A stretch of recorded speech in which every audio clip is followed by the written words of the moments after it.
Yo, what's up, guys? Balance patch is finally hitting. I got the notes of what I wrote down on the video of 2 days ago, I think.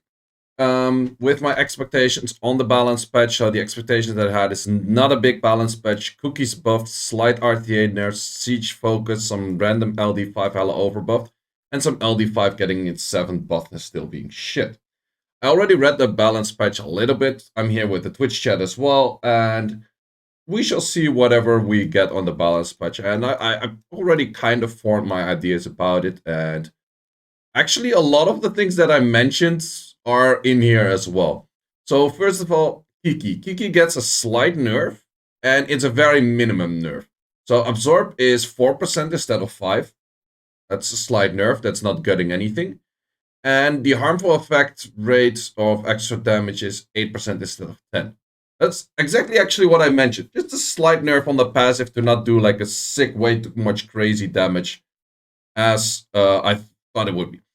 The next one is Masha, and Masha attack speed increases by 10% rather than 15.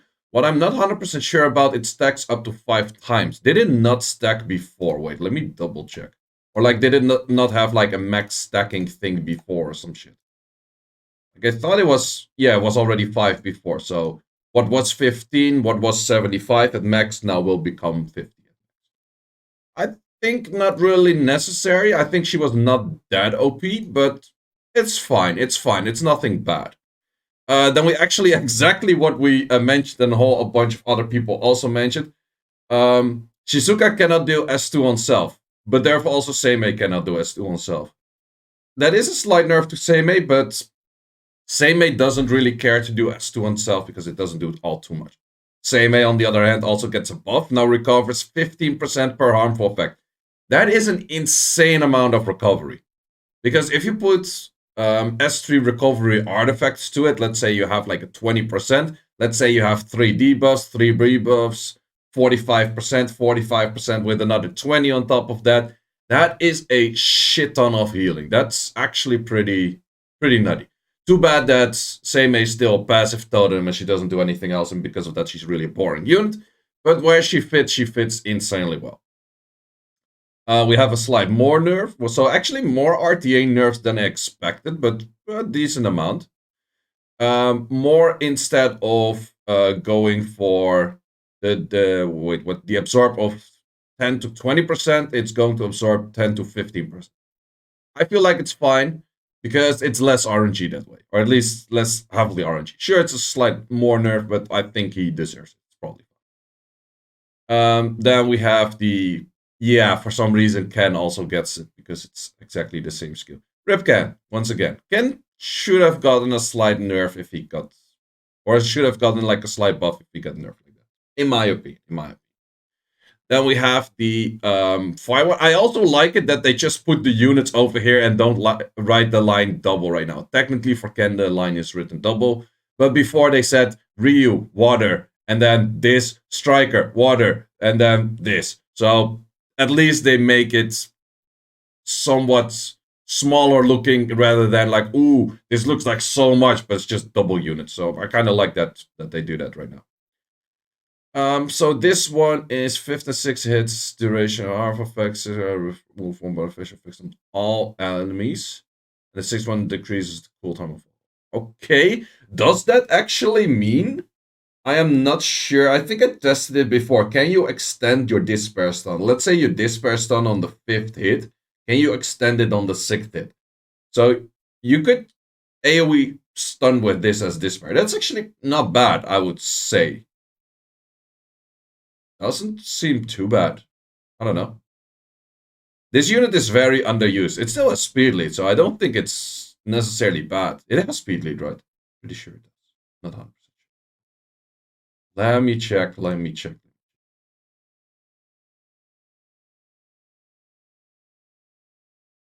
Doesn't have? Wait. Doesn't it? Then I'm confusing my own ass with something else. Oh, wait. I got it. Trade lead. Okay. That's no speed lead. Okay, fair enough. still, I think the unit has some potential. Still has some. Going on with Druids. So Water Druid can now also use Wild Cure while being in Beast and still getting it there. Not really likely to happen. It can happen here and there, but very unlikely to happen, so I don't really see the point. But fair, they're doing that for all Druids for some reason. We have the same thing for the Fire Druids for his Wild Roar. That one makes somewhat more sense because Fire Druid staying in the Beast form has quite some benefits because of the thing countering and stunning. So this one makes somewhat more sense because the Beast form of the Fire Druid is just a lot better. Fire Druid also absorbs 15 to 25 attack bar on your turn. On your turn, so not as counter. But that is quite some, actually. That is not bad.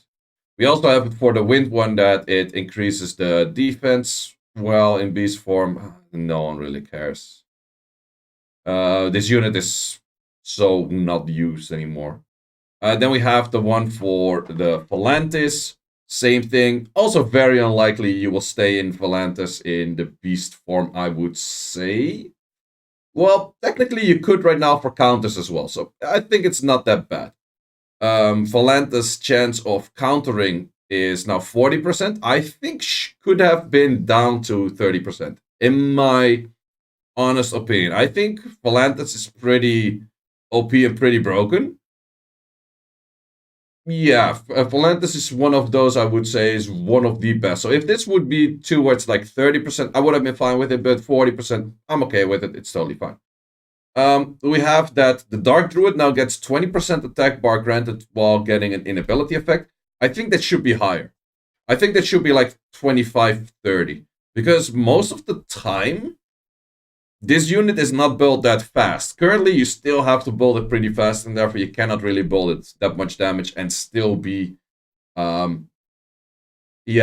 enough to actually cut something. Let's say a Gianna S3 you actually have to cut before an enemy CP, right?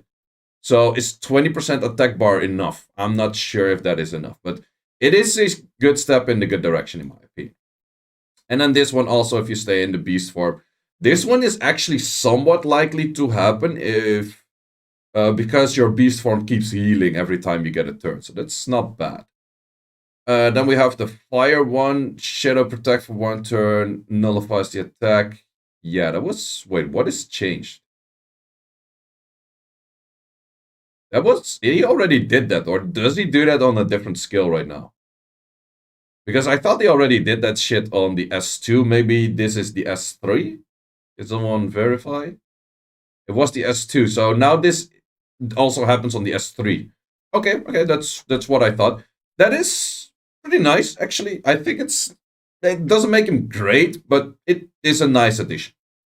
Then we have Shun. Shun is still probably shit. Well, actually, with the next buff that's coming up, it's not as bad. But S3 removes one beneficial effect, removes all beneficial.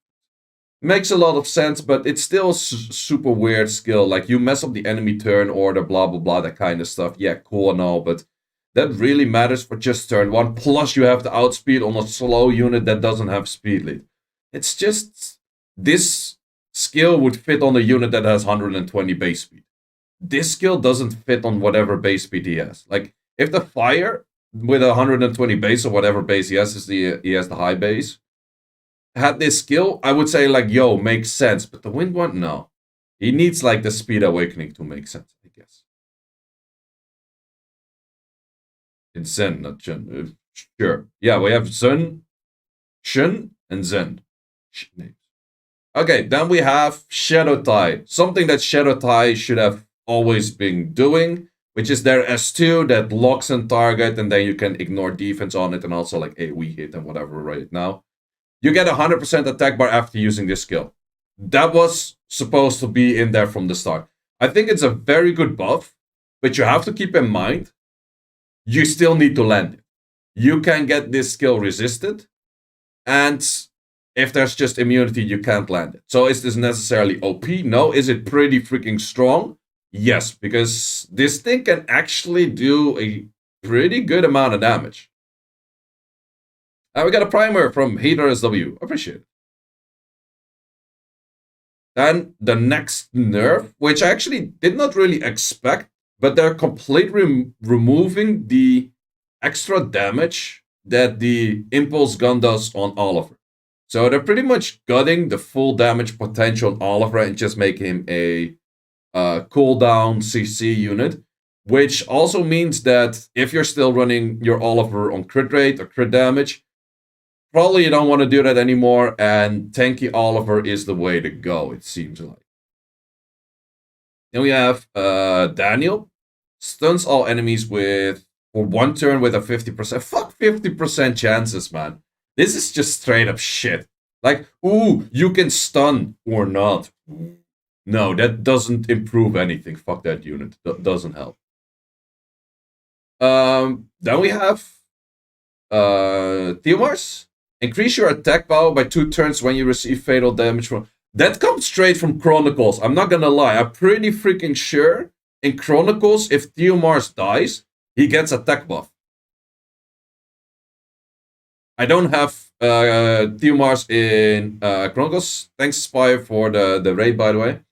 But I'm pretty sure this is exactly what he does in Chronicles. So that's pretty funny, actually. And that makes Theomars slightly better, not super good. Well, decently annoying, but...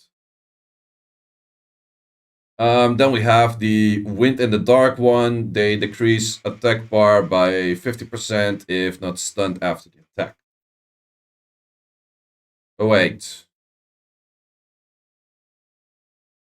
Okay, before it was immune to attacking, or immune to stunning. And now it is just always happening if you're not stunned. So you actually want to run if you run a low accuracy Veromos, you still push back. It's actually not a bad pushback. I think Veromos is pretty good.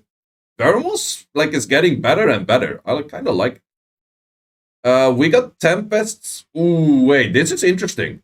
Tempest going down to 4 turns probably means that Tempest goes down to 3 turns with skill ups. Does he? Let me check. Let me verify.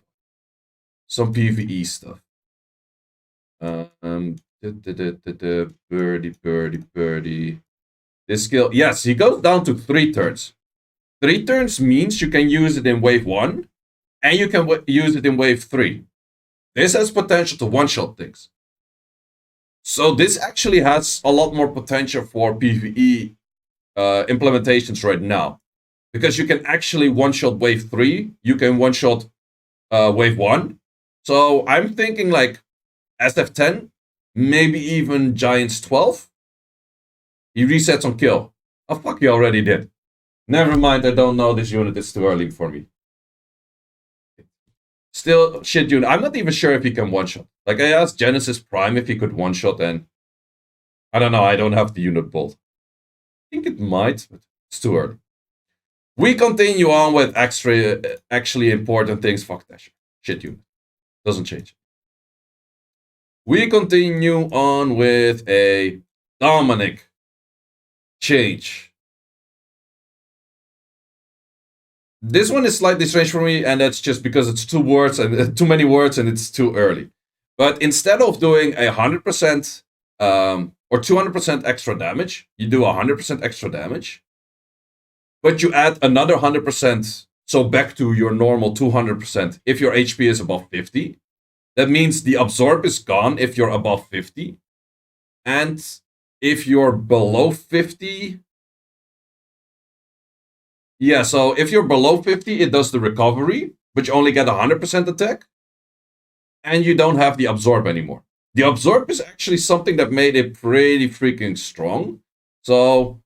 Also, a Dominic below 50% HP is not going to do as much damage. It still does the healing, but it does less healing because it does less damage. Right?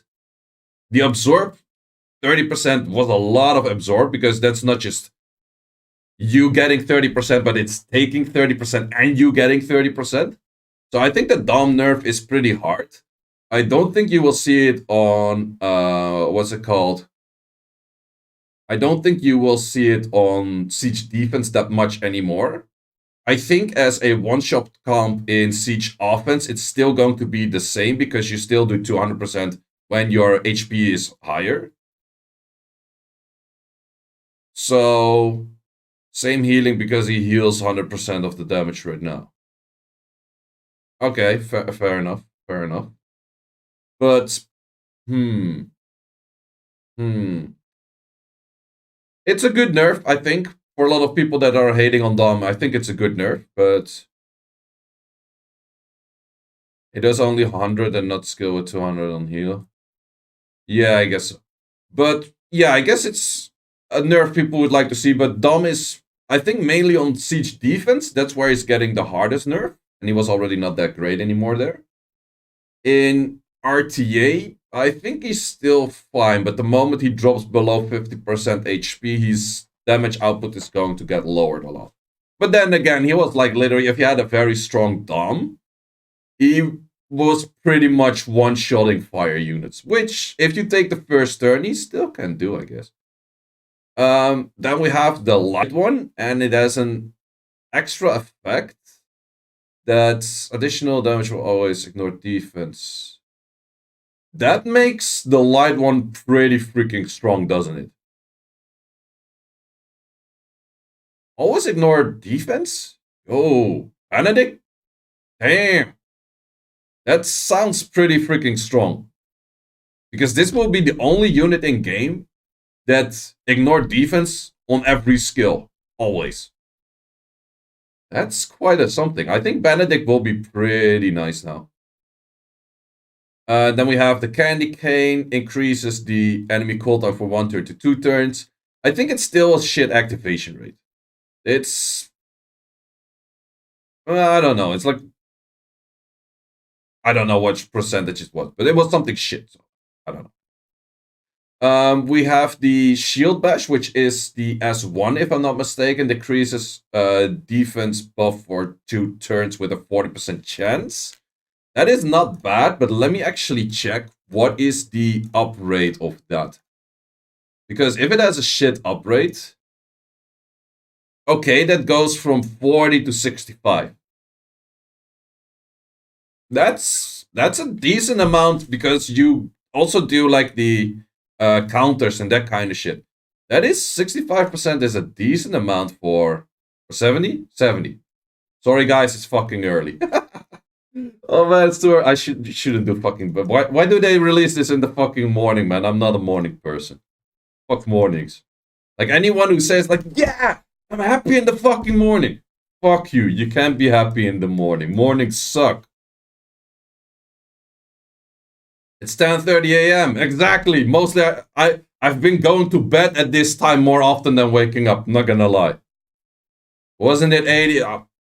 Even if it's a million.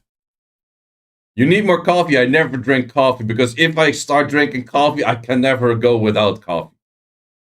Your voice is deep right now. That's also a morning thing for me. Let's continue. It's 4:30 a.m. I'm more awake at 4:30 a.m. because then I didn't sleep yet. That's me. Okay, continue. We were at creating a shield from your max defense. Finally, because all of these units are fucking defense units. We create shields from max HP. What the fuck kind of sucky shit is that? We create from defense. A lot of sense. Should have done that before. Okay, then we have the light one. Each attacks recover your HP allies by 30% of the damage dealt. This thing is one of those Artemil kind of stacking whatever, blah, blah, blah, that kind of shit. So it starts doing more and more damage. I would still say siege offense, it's good. Siege defense not gonna be used. RTA, maybe. But I would say siege offense insta winner. But anywhere else, I'm not really sure if this is what it needs. Wait. This one is remove 1 harmful effect. Wait, that's the dark one, Sound of Charge. Wait, that's the second skill, right? Or is that the third? Oh, that's the second skill.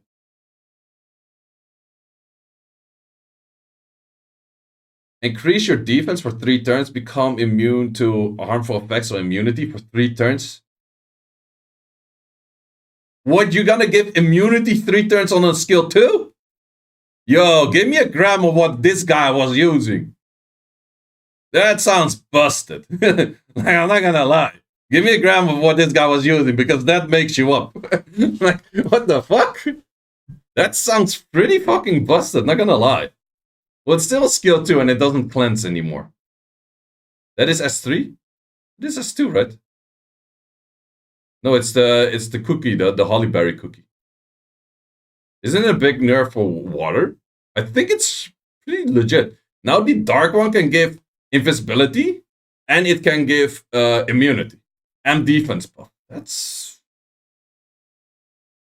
only on self. Wait, only on self? Okay, then whatever he was using was not that interesting. Ah, it's only on self. Okay. That makes it worse. I thought it was the whole team thingy. Then I'm not even sure if it's buff. Man, it's yeah, it's just your defense and that shit. Huh. Then the water one becomes less interesting because the water one is a support unit, whereas the dark one kind of is self-doing shit anyways. Yeah, it doesn't make any sense to be self. What the fuck? And it removes the attack bar, and it removes like the AoE cleanse. So the water one becomes worse, for sure. Which I'm actually not that sad about because the water one had potential to be the most annoying arena defense unit in the game, and I don't mind that it isn't. I'm not gonna lie, I don't mind it. Then we go on with the water one, and we have spinning teaspoon. That sounds terrible. Doesn't matter. If the enemy attack bar is 0, you're guaranteed to freeze it. Okay! I think it's still, I don't know. You could bruise it, maybe in siege offense. I don't know. Wind and dark, same shit, but then a stun. Ignores resistance. Does that also mean you have no resistance check as long as you just 0 attack bar?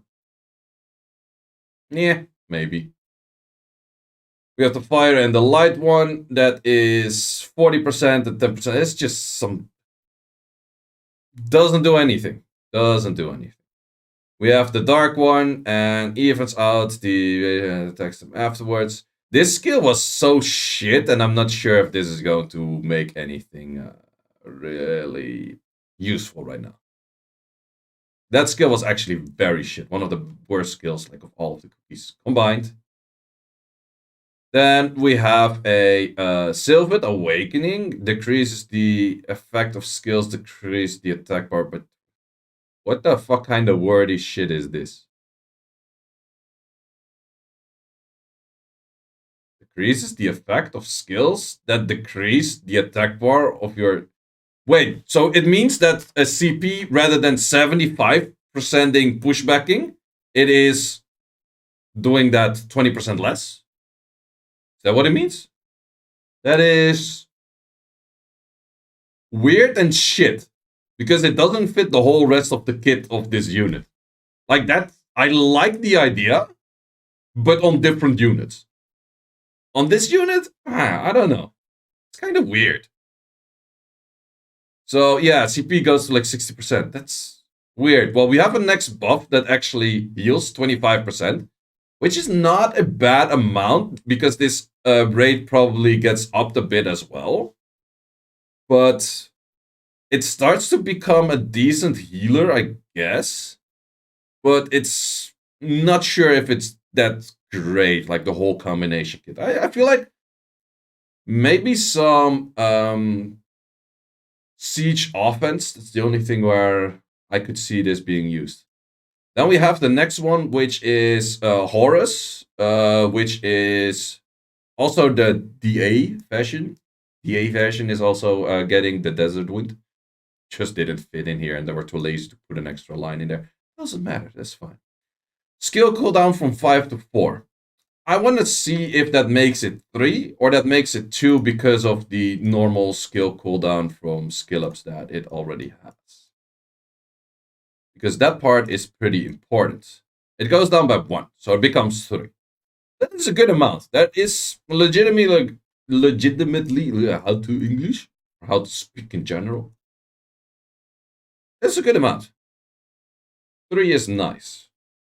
But we're not done there yet. Because the dark one is going to be able to strip one beneficial effect, with a 30% chance. Why the fuck does it strip at a 30% chance? What kind of rockery is that? Like, if it just strips, I would be like, nice, cool unit. Arena defense. Siege defense, maybe. But why the fuck would this strip at a 30% rate? Does it go up as skill ups? I don't think the passive has any skill ups. Like, if it would be 50, I would be like, meh, but okay. But 30. Like, first, like, I woke up, I read this, I'm like, yo, that's nice. Now I read the 30 part, I'm like, yo, that's shit.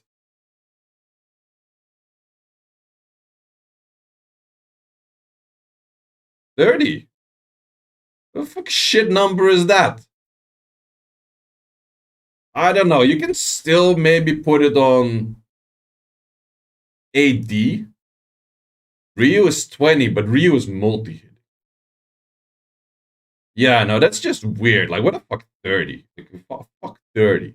But if this was like 100, instantly, siege defense unit, pretty nice. Arena defense unit, pretty nice. I think maybe on arena defense it can still work if you make it pretty fast on despair, because you have the odds of it activating. It's very unlikely, but you have the odds. It's also saying just one beneficial effect, which is weird, because if he had multi-hits, at least he could strip multiple things. But one beneficial effect with a 30% rate. The odds of him actually strip, let's say someone you have immunity and you have attack buff. The odds of this thing stripping immunity and then maybe despair stunning, I think the odds are higher that you win the lottery. Like, legit. These odds are just... S2 is multi-hitting, is it? Is it? Let me check. Let me verify. I haven't used that unit in like ages. Do you multi-hit? Nope. Nope. If S2 was a multi-hit, I would have been like, yo, that kind of makes sense. But this... Okay, shit rates. Shit rates. Okay, that kind of makes things sad, where I thought that would be cool. And then we have Crushing Hopes. Same as the Crushing Hopes on this whole balance patch. Increases the skill cooldown by from 1 turn to 2 turn. I think it's fine. Doesn't make it that OP. It's kind of does similar things as it already did, but slightly better. We will also go for the Pirettes. Pirettes will go for the Fire Pirette has a speed lead, which is pretty interesting, because I feel like that gives free-to-play people a lot more possibilities of doing RTA with a Clara, for example. I also think in Siege, it is pretty nice, because Siege defense, like someone is mentioning Clara Asher, that is definitely an option. You could even go Clara plus Wind Mermaid. That is... Yeah, I think Clara will definitely be Siege defense meta. Pretty sure. And then another one that I find personally very interesting, Julie gets an attack lead. That is interesting as well. Julie is being used for Siege offense. She will become better for that. But GB12. Can I one-shot these freaking waves with 25 attack lead? I don't think so, because I tested it before and I lacked a lot of damage to do that. But 25 attack lead, that's like a full unit on 555. That's a decent amount of extra damage, and that's something I'm definitely going to test. So if you haven't yet, like this video, subscribe to the channel. I'm stomping things on my desk right now, and you will see that video on the results of that if I can one-shot the stupid wave at GB12. Then we have, the Pudding Princesses. They didn't forget about them. They boost the AI. I'm not gonna lie, come to us. Except for the Water and the Dark Pudding Princess, The pudding princesses were like way worse than the holly berries. Way fucking worse. The only thing you do to them is like, we fixed the AI. They did nothing! Okay. So yeah, about that. And then this is a whole bunch of we fixed skill errors. Okay. Doesn't do too much. So, short recap. What do I think is good? What do I think is bad? I think Kiki nerf is good. Masha nerf, not sure if needed, but is okay. Onmiyuki self S2 nerf, definitely needed. I think that's fine. Seimei buffed airport, I think it's fine. More slightly nerfed, I think it's fine because he was slightly overbuffed last time. Still, Rip Ken, fuck you. This unit, every time that someone else gets nerfed because it's good, this thing is just... Got it. Onmiyuki? No, Onmiyuki. Sorry if I said it wrong. Then we have a bunch of weird things for this skill for the Dark Ryu. I think it's okay, but I'm not sure if it's going to be used that much. We have a whole bunch of Druid shit. I think the Druids doing their S3 while being in S3 technically is not that beneficial, except for the fire one, because its passive is a lot better, I would say. Slight nerf on the Volantis. I think could be nerfed more because this skill is pretty OP, but I think it's fine. Pater or Petar, I think it could be pretty usable right now, but I think 20% is maybe too little because you have to start cutting into people. Like if you, let's say Gianna uses S3, you actually have to cut in. I'm not sure 20% is good enough to cut in. So then we have the Shadowcasters. I think Shun might be pretty interesting right now. Zen, I'm still not sure. The Ren, I'm also not too sure, but Shun might be pretty nice because he does the ignore defense damage with a lot of damage right now. But he still has to land its shit. So that's kind of thing. They gutted all damage from Oliver, which I'm not sure. I wouldn't have minded if they lowered this by like 5 to 25. But currently, any Oliver build that is doing damage is going to be absolutely gutted. This Daniel thing doesn't do anything. We continue on with Theomars being slightly more annoying. That's okay. Vermos might be pretty nice right now. The Tesha thing does fucking nothing. Dominic nerf is, I think, good.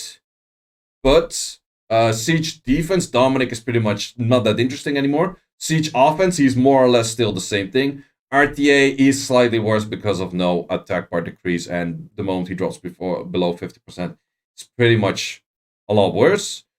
I feel like Benedict has the one that says like, okay, we random over buff an LD5 and we make it 0 to hero. I'm not sure if it's like literally 0 to hero, but I think Benedict becomes pretty freaking good. We have this thing that is pretty shit. We have the S1s that decrease defense. I think that's okay. Fire one, yeah. The shields that on defense already make sense. We also have these things, like a lot of these things that they did for the Holly Berries. I feel like they're not really gonna become that great, in all honesty. We have the weird Sylphid thing, maybe Siege Offense, I don't know. We have the weird Horus thing with like shitty rates, I don't know. We have the Mermaids, that I think is okay for defense right now. And yeah, then the two Pirate things, which I think are pretty usable. So if we go back to the things that I said that they were going to do, we did not expect a big balance patch. So, check. Cookies buffed, check, but still shit. Slight RTA check. I would say check plus because I don't say a slight RTA nerf, but they actually did some pretty hard RTA nerfs. Siege focus check by giving like the speed leads and like a bunch of... No, it's not that much siege focus as I thought. Well, actually, siege defense is somewhat nerfed. Siege offense is somewhat buffed. Siege defense is somewhat buffed. I would say. So LD5 hella overbuffed. I would say Benedict might like plus minus like fit this one. And then an LD5 getting buffed but still being shit. Now, actually, the only LD5 that's addressed on this whole balance patch is the Weapon Master. So I was only wrong on this one.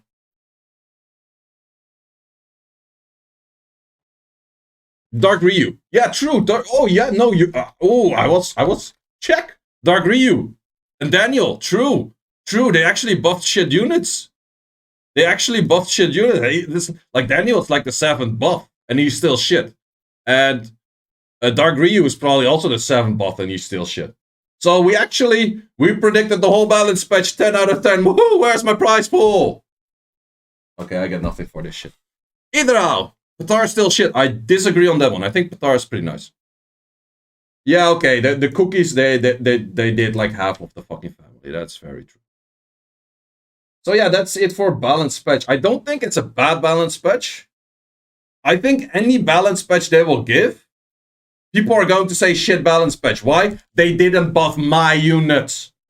They didn't nerf the units I don't have, so the balance patch is shit. Any balance patch they will make, some people will call it shit. You can never justify anyone on balance patches. With this balance patch, I think it's an okay balance patch. I didn't expect much from the balance patch, and they met my expectations. Like, if I predict like the whole fucking balance patch more or less, and they do more than what I predicted, I think it's okay. So yeah, in general, not too bad of a balance patch, I would say. I would rate this balance patch a 7.5 out of 10. That's my verdict on this balance. And the video is pretty lengthy already, and I'm not going to edit it and just straight through it for YouTube. Yay! Ending the record.